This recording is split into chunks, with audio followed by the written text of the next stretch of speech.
焼肉丼です。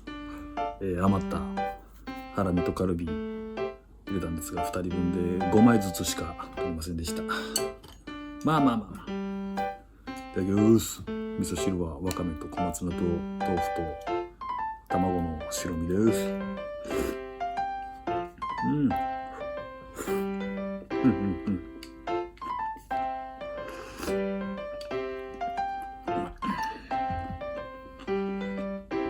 さあどうでしょうか。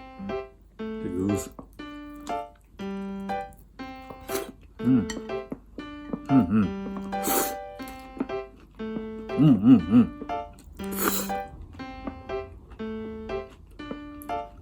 うまい。やっぱ焼肉のタレ最高です。肉もうまい。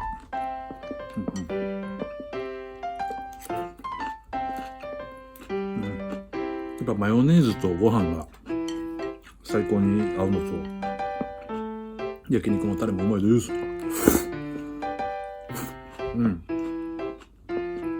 最高です。